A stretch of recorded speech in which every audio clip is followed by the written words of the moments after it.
Alright guys, so we are moving on to the transmission, just filling it back up. You don't necessarily need one of these. I've always kind of wanted one of these. This is a fluid pump. It can both evacuate and discharge. Figured it is the Harbor Freight brand, but honestly, I usually go with Mighty Vac stuff, but I mean, it seems to be another case of it. It's the same thing, just with a different sticker on it. So basically, put your fluid in here, you set it to dispense, you pump it a couple times, make sure you have to obviously make sure your hose is hooked up. The hose is right here, and it goes to, in our case, it goes to our filler adapter. So these transmissions have to be filled from the bottom. There are ways to fill them from the top. You can gravity fill them from the filter housing, but that takes a long time. The OE uses an adapter like this. But it's designed to gravity feed from the bottle. So this is our drain plug, and this is your filler. I guess you could call this a filler neck. So what this does, you know, the drain plug goes into the transmission from the bottom. This has to go up first. You see there's some threads. It's you know, hollow. So this goes up first. It torques to like 2 foot-pounds. You screw this in place of the fill plug, and of course this will pop into here, and then you'll fill it up. The fluid will obviously rise up. It'll come out the top, and it will eventually raise up to the fill point. The problem is that doesn't mean the transmission's full. Like any automatic, you have to check the transmission fluid with the car or vehicle running. So in our case, you have to overfill this with it off. Then you have to unscrew this and then quickly put the plug back in. Probably confuse the heck out of everybody. You know, I'm not going to try to take 100 takes of this. You all basically get the point. So I'm going to go ahead and fill a reservoir, get this all set up, and pump away.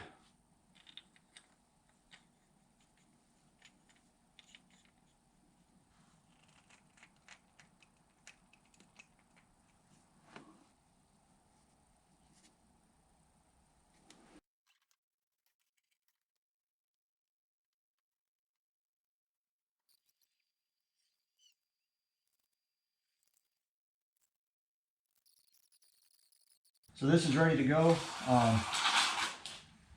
You can see it's pretty good on the accuracy. It's got exactly 6 liters in it.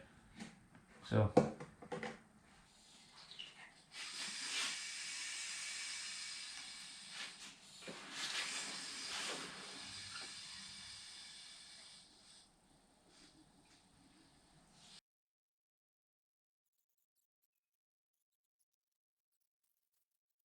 oh, okay. Push in there. Keep a little purge on that.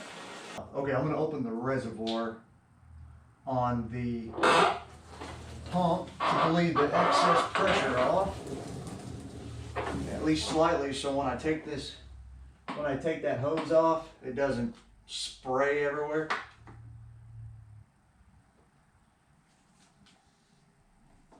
Okay.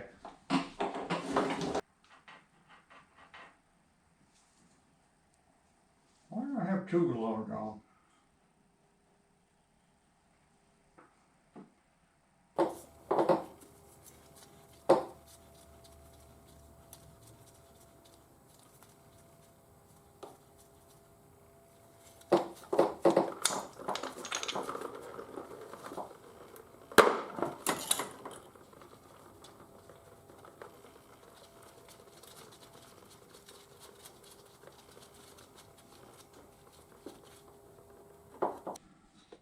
Didn't lose very much.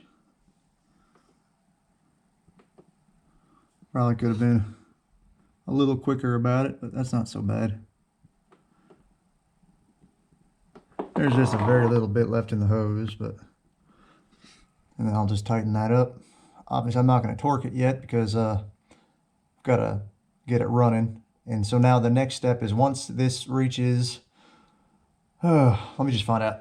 So it's got to be between 35 and 45 degrees Celsius. So whatever that is in freedom units. Once the volumetric temperature of the fluid reaches that number, we will pull the drain plug. And once it reduces down to a trickle, we put the drain plug back in. And then we're done. And of course then torque it. It's 33 foot-pounds. So, all right guys, real quick, we're just gonna knock this out. Moved on to the inside of the car where we're gonna fix this black wire that was just kind of haphazardly installed. Got our new brown wire, getting ready to run up to where it's supposed to go. As you can see, that's pretty much exactly as I expected. So good news is, as it turns out, there's not a break in the harness for the signal wire going to the coil. This is an aftermarket remote start deal. So we're just going to fix this one wire the right way and leave this alone. There's no reason to believe this is not hooked up incorrectly, just has not been done professionally. So we're going to leave it after we fix this wire and just move on to more important things. All right, we got that done. And we're done. I've got that fuel pump fuses pulled, so I've just let that cover off for now. All right guys, what we've got set up here is our vacuum, our Venturi refiller. Uses compressed air to draw a vacuum on the coolant system. It's only at about 15 inches right now. This gauge is a little off. This thing's pretty old, but it's not that important as far as the gauge. It just gives you a relative idea. I'm not going to get into the details of this, but what we're going to do is before we put coolant in this for the break-in, we're going to be running distilled water and a component or a chemical called water wetter. It just helps keep all the moving components lubricated. This is more slippery than your propylene glycol, ethylene glycol. It's not a glycol. I don't remember what this is. I've ran this in the past on some of my vehicles when I lived in the hotter states like Arizona and everything. It's got a bunch of fancy numbers and hoo-ha on it, but I don't, whatever. It seems to work just fine. But we're not going to run just straight distilled water. We're going to be running distilled water and, of course, water wetter for the first, I don't know, 100 miles or so. What I'm going to do first, I'm going to draw the air out of the line and purge it. We're going to just pull a little bit of distilled water into the system down to about maybe halfway. Put the water wetter in this jug, shake it up, let it suck all this out, and then go on to the other gallon. So as you can see, there's already a small vacuum on the system. Just going to go ahead and open this valve very slowly.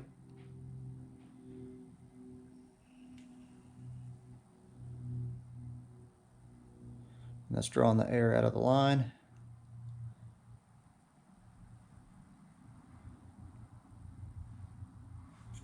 Right there. We can open this up a little bit more.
So I will go ahead and relieve what's left in the reservoir, and you'll see this lower.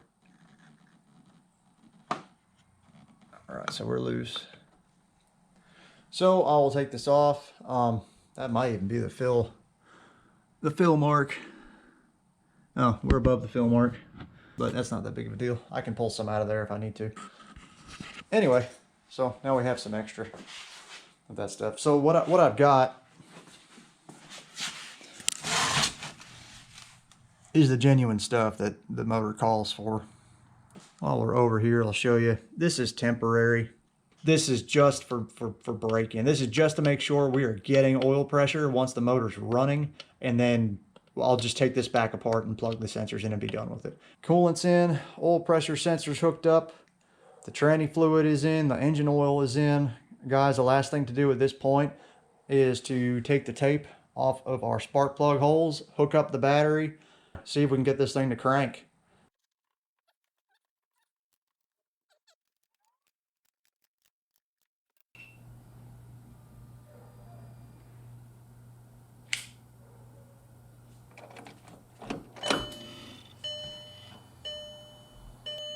Again, I've got a whole bunch of fuses pulled. We're going to see if we get oil pressure on crank.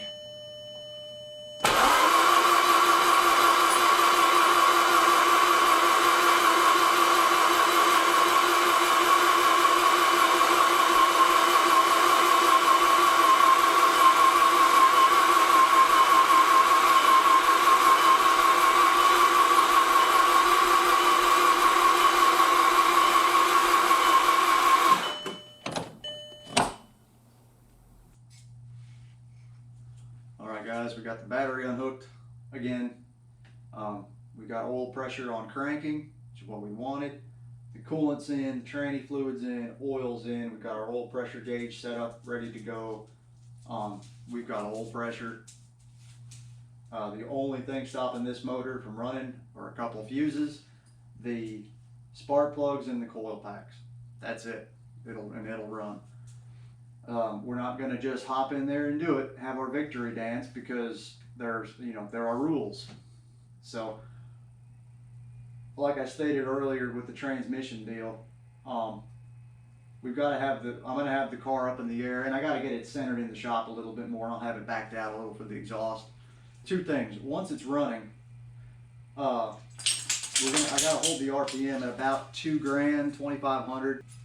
You want the right pressure against the lifters, so they fill up with oil faster, so there's not a chance of anything binding at any point.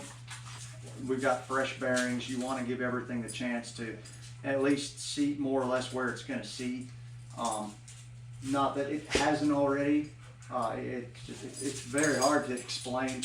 You want to hold the RPM up a little bit, get everything a chance to break in, get the oil flowing, get everything moving as quickly as possible.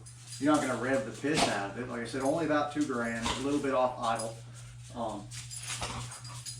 So again, we'll have two things going on. We'll probably hold it at that RPM until our tranny temperature is where it needs to be. Then we'll let it idle down, and I will adjust the transmission fill level, and then we're done messing with the transmission. Now we can focus back on weird noises, oil leaks, coolant leaks, which there shouldn't be any, but there's going to be at least one, and it's going to be in a really hard spot to get to. I promise you. That's how it always works, especially on one of these. But it's December 12th today. So this will probably be the last video for the year, unfortunately. As close as this thing is to starting, I know. Merry Christmas, Happy New Year. If we don't see each other until then, thanks for sticking around. Hey, tell your friends, or not. Makes no difference. I'm gonna keep building crap. I'm gonna get out of here. Y'all enjoy.